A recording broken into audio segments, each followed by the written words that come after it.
សម្រាប់សួរណាគឺមកសាប់ទីមុនយ៉ាថ្ងៃច័ន្ទថ្ងៃច័ន្ទ9រោចខែផលគុណឆ្នាំម្សាញ់សពស័កពុទ្ធសករាជ2569ទៅនឹងថ្ងៃទី9ខែមីនាឆ្នាំ2026មុខវិជ្ជាភាសាខ្មែរសម្គាល់ស្រៈ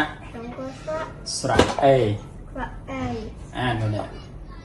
ស្វាយស្វាយស្វាយស្វាយស្វាយស្វាយ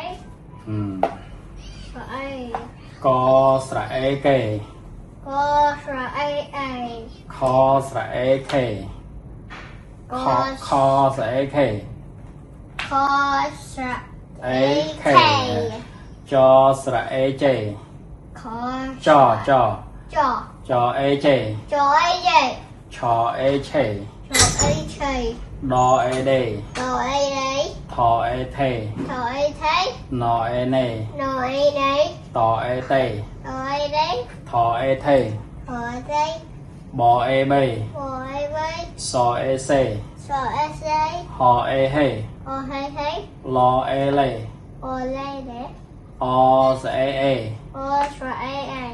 នេះlà con xe này xe nè nè nè tam hoa nhấn đây hả buổi tiết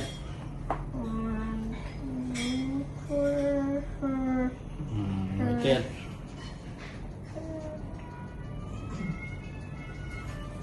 anh đang xài kìa này ok nè chấm điểm liền này cô chấm điểm liền này cô